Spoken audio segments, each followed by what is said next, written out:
ஆன்மீக உறவுகள் அனைவருக்கும் வணக்கம். இன்னைக்கு இந்த பதிவில் என்ன பார்க்க போறோன்றது பார்த்தீங்கன்னா, வரலட்சுமி நோன்பு கலசம் வைத்து எல்லாருமே பூஜை செய்வாங்க. ஆனால் நம்ம கலசம் எதுவும் வைக்காம வெறும் ஃபோட்டோ மட்டுமே வச்சு எப்படி பூஜை செய்யுது என்று பார்க்கலாம். வாங்க வீடியோக்குள்ளே போகலாம். ஆல்ரெடி கலசம் வச்சு எப்படி பூஜையை முறையாக செய்கிறது என்று நான் ஆல்ரெடி ஒரு வீடியோ பதிவிட்டுருக்கிறேன். அதை ஒன்ஸ் நீங்கள் செக் பண்ணிக்கோங்க. அதோட லிங்க் நான் டிஸ்கிரிப்ஷன்லேயும் கொடுத்து விட்றேன். நான் முதல்ல நம்ம லக்ஷ்மி படம் உங்ககிட்ட எது இருந்தாலும் எடுத்துக்கோங்க. இந்த பூஜை நீங்கள் பூஜை ரூமில் செய்யலாம், அல்லது உங்கள் வீட்டில் ஏதாவது ஒரு இடத்த தேர்வு செஞ்சு அங்கே பார்த்தீங்கன்னா ஃபஸ்ட்டு ஒரு டேபிள் போட்டுக்கோங்க. டேபிள் மேலே ஒரு கிளாத்தை போட்டுக்கோங்க. புதுசாக இருக்கிற கிளாத்தாக இருந்தால் பரவாயில்ல வச்சுட்டு, அதுக்கப்புறம் ஃபோட்டோவை நல்லா பெருசாக லக்ஷ்மியில் படம் அல்லது வரலக்ஷ்மி படம் எதுவாக இருந்தாலும் பரவாயில்ல, ஆனால் கொஞ்சம் பெருசாக இருந்தாலும் சரி, மீடியம் சைஸ் இருந்தாலும் சரி, உங்கள்கிட்ட என்ன ஃபோட்டோ இருக்கோ அதை எடுத்துக்கோங்க. திசை கிழக்கு திசை அல்லது வடக்கு திசை பார்த்து வச்சுக்கோங்க. அப்படி வைக்க முடியாத பட்சத்தில் நீங்கள் மேற்கு திசையை நோக்கி கூட வைக்கலாம். ஆனால் தெற்கு திசை பார்த்து மட்டும் எந்த ஒரு சாமி படமும் வைக்கக்கூடாதுன்னு சொல்லுவாங்க. அது முக்கியமாக மகாலட்சுமி அம்மன் படமாக இருந்தால் வைக்கவே கூடாது. இந்த மாதிரி பூஜை ரூமில் உங்களால் அரேஞ்ச் பண்ண முடிஞ்சால் பண்ணுங்க. அப்படி இல்லைன்னா நீங்கள் உங்கள் வீட்டில் வேறு ஏதாவது இடம் ஃப்ரீயாக இருக்குது இந்த இடத்துலன்னா நீங்கள் அந்த இடத்துல ரெடி பண்ணலாம். ரெடி பண்ண பிறகு ஃபஸ்ட்டு ஒரு வெத்தலையில் பார்த்தீங்கன்னா மஞ்சள் பிள்ளையாரை பிடிச்சி அந்த மஞ்சள் பிள்ளையாருக்கு குங்குமம் ஒரு பூ கொஞ்சமாக பூ வச்சுக்கோங்க. அதுக்கப்புறம் முதல்ல இந்த பூஜையை எந்த தடங்களும் இல்லாமல் இருக்கிறதுக்காக பிள்ளையார் துதி உங்களுக்கு தெரிஞ்சது ஏதாவது சொல்லிவிட்டு, அதுக்கப்புறம் உங்களுடைய குலதெய்வத்தையும் மனசார வேண்டிக்கிட்டு, அதுக்கப்புறம் எந்த தீபம் வீட்டில் இருந்தாலும் சரி, காமாட்சி தீபம் அல்லது பித்தளை வெள்ளி உங்ககிட்ட என்ன இருக்கோ அந்த தீபம் வச்சு நீங்கள் யூஸ் பண்ணலாம். ரொம்ப ரொம்ப நல்லது. இந்த பூஜை பார்த்தீங்கன்னா நிறைய பண கஷ்டத்தில் இருக்கிறவங்களுக்கு பண வரவு அதிகரிக்கக்கூடிய, செல்வம் பெருகக்கூடிய இந்த பூஜையை நம்ம வீட்டில் நம்ம செய்யும் பொழுது கண்டிப்பாக இதற்கான பலன்கள் ரொம்பவே அதிகமாகவே இருக்கும். அந்த விளக்குக்கு திரி போடுறது பார்த்தீங்கன்னா பச்சை நிறத்தில் இருக்கணும், அல்லது தாமரை தண்டு திரின்னு சொல்லிட்டு விற்பாங்க இல்லைங்களா, அந்த திரி போட்டுக்கலாம். இந்த திரி பார்த்தீங்கன்னா பூஜை சாமானெல்லாம் விற்பாங்க இல்லைங்களா, அந்த கடையில் இருக்கும். கண்டிப்பாக கேட்டு வாங்கிக்கோங்க.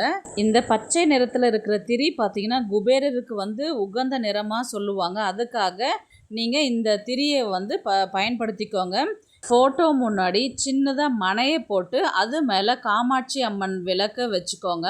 அப்படி மனை இல்லாத பட்சத்தில் சின்னதாக ஒரு அழகான ஸ்டார் கோலம் மாதிரி போட்டு அதுக்கு மேலே விளக்கு வச்சுட்டு, அடுத்தது முக்கியமான பொருள் மகாலட்சுமி பூஜைனாவே குத்து விளக்கு கண்டிப்பாக வைக்கணும்.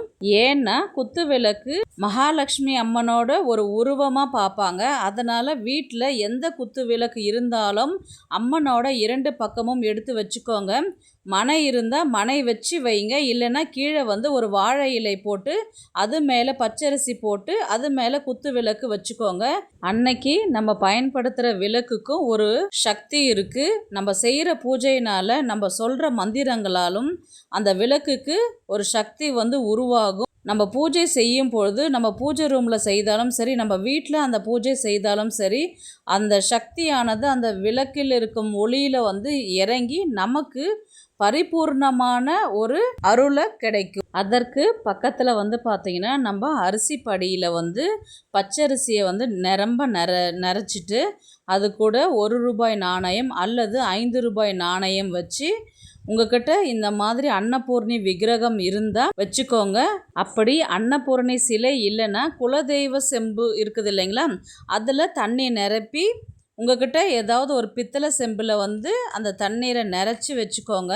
பித்தளையில் கிளாஸ் மாதிரி வச்சுருந்தாலும் சரி, முடிஞ்ச வரைக்கும் இந்த பஞ்சலோகத்திலான பொருட்கள் மட்டுமே பூஜைக்கு பயன்படுத்துவது ரொம்பவே சிறப்பு.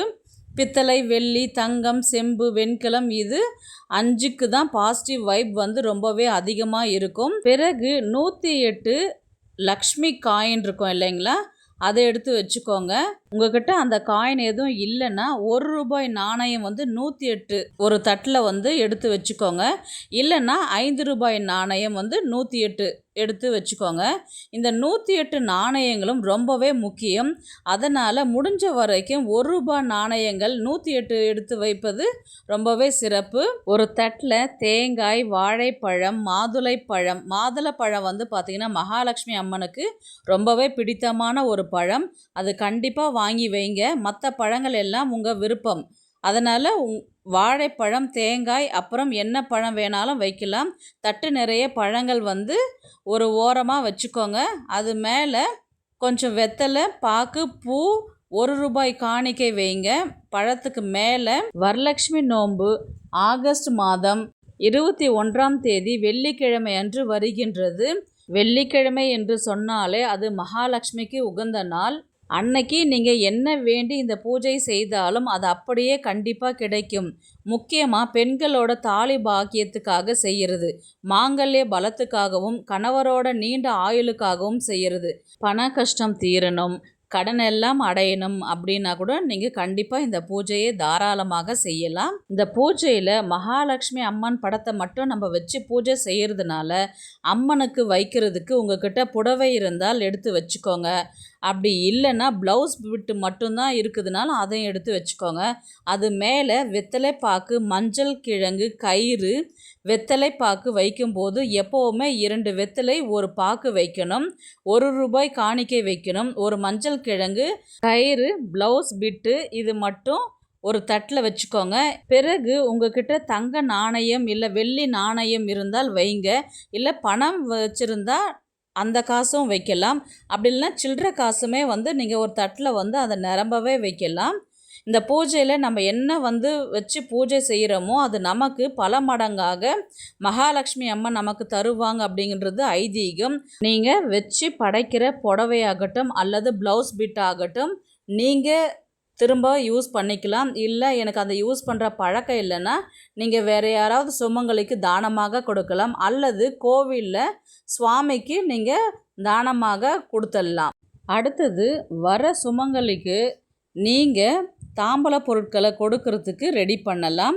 நீங்கள் அவங்க வீட்டுக்கு போய் அங்கே வந்து அவங்களுக்கு குங்குமம் கொடுத்து தான் அழைக்கணும். அழைச்சி அவங்க வரும்பொழுது அவங்களுக்கு நம்ம தாம்பூலம் கொடுக்கணும். தாம்பூலத்துக்கு தேவையான பொருட்களை நம்ம ரெடி பண்ணி பூஜை ரூமுக்கு முன்னாடி நம்ம ரெடி பண்ணி வச்சுருக்குறோம் இல்லைங்களா, அதுக்கு முன்னாடி வந்து நீங்கள் ஒற்றைப்படையில் கொடுக்குற மாதிரி எடுத்து வச்சுக்கோங்க. இப்போ மகாலட்சுமி படத்துக்கு ஒரு மஞ்சள் கிழங்க வந்து கட்டி நீங்கள் அந்த கயிறை வந்து படத்தோட இணைச்சி வைங்க. ஒரு சிலர் வந்து ஃபோட்டோவுக்கு அது வந்து கயிறு கட்டி விடுவாங்க. ஒரு சிலர் வந்து நம்ம ஃப்ரண்ட்டில் வச்சோம் இல்லைங்களா தட்டு, தாம்பூல தட்டு, அதில் வச்சுடுவாங்க. மகாலட்சுமி படத்துக்கு மாலையாக கட்டி விடுறதும் இருக்குது. இல்லைன்னா நீங்கள் தாம்பூல தட்டில் வைக்கலாம். அது உங்களுடைய விருப்பம். அன்னைக்கு நெய்வேத்தியமாக பார்த்தீங்கன்னா பாசிப்பருப்பில் செஞ்ச ஏதாவது ஒரு நெய்வேத்தியம் வைக்கலாம்.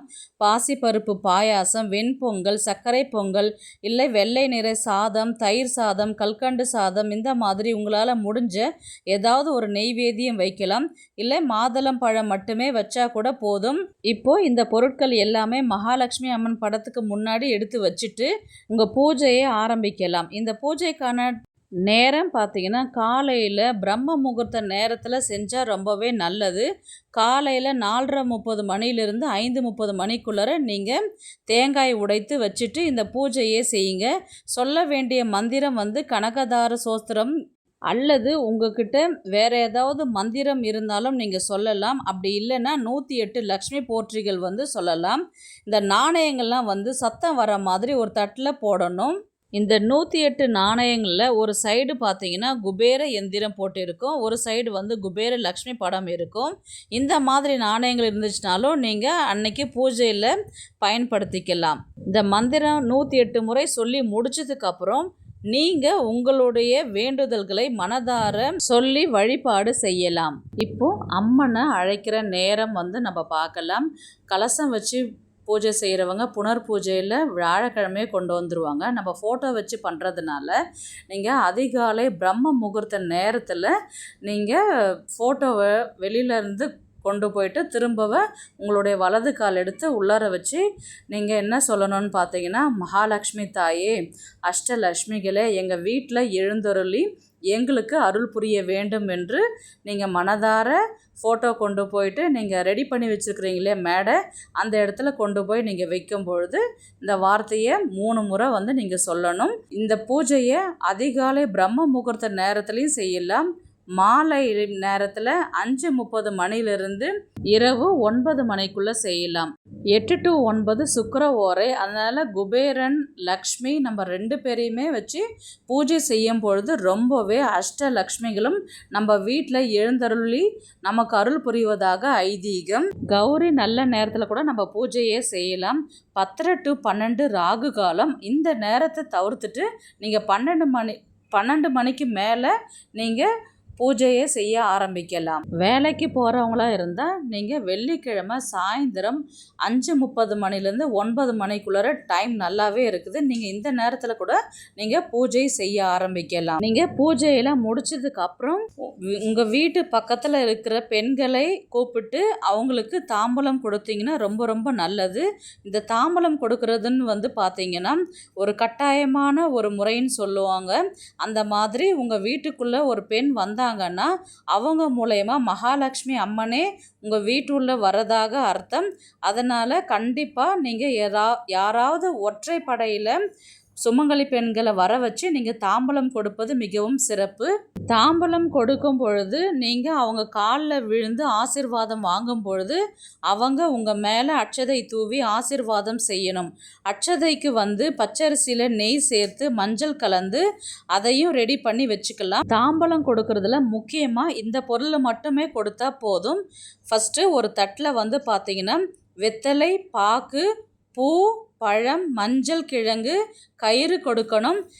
1 ரூபாய் நாணயம் அல்லது 5 ரூபாய் நாணயம், கண்ணாடி வளையல் கொடுக்கணும். இது கூட ஒரு ப்ளவுஸ் பிட்டு சேர்த்து கொடுக்கறதுனா கொடுக்கலாம். அல்லது ப்ளவுஸ் பிட்டை நீங்கள் ஸ்கிப் பண்ணிவிட்டு மற்ற பொருட்களை மட்டுமே கொடுக்கலாம். இதுதான் வந்து தாம்பூலம் கொடுக்கறது ரொம்பவே சிம்பிளான ஒரு தாம்பூலத்தட்டு. அன்னைக்கு வர சுமங்கலி பெண்களுக்கு நீங்கள் இதை கொடுக்கலாம். அன்னைக்கு யாராவது ஒரு ஆளுக்காவது நம்ம தாம்பூலம் வந்து கொடுக்குற மாதிரி பார்த்துக்கோங்க. தாம்பூலத்தை கொண்டு போய் அடுத்தவங்க வீட்டில் கொடுக்கக்கூடாது. அவங்கள உங்கள் வீட்டுக்கு அழைச்சிட்டு வந்து தான் அதுக்கப்புறம் தான் நீங்கள் தாம்பூலம்ன்றதை கொடுக்கணும். தாம்பூலத்தை வந்து கோவிலுக்கு கொண்டு போயும் கொடுக்கக்கூடாது. கண்டிப்பாக வீட்டுக்கு வந்த பெண்களை வர வச்சு தான் தாம்பூலம் வந்து கொடுக்கணும்.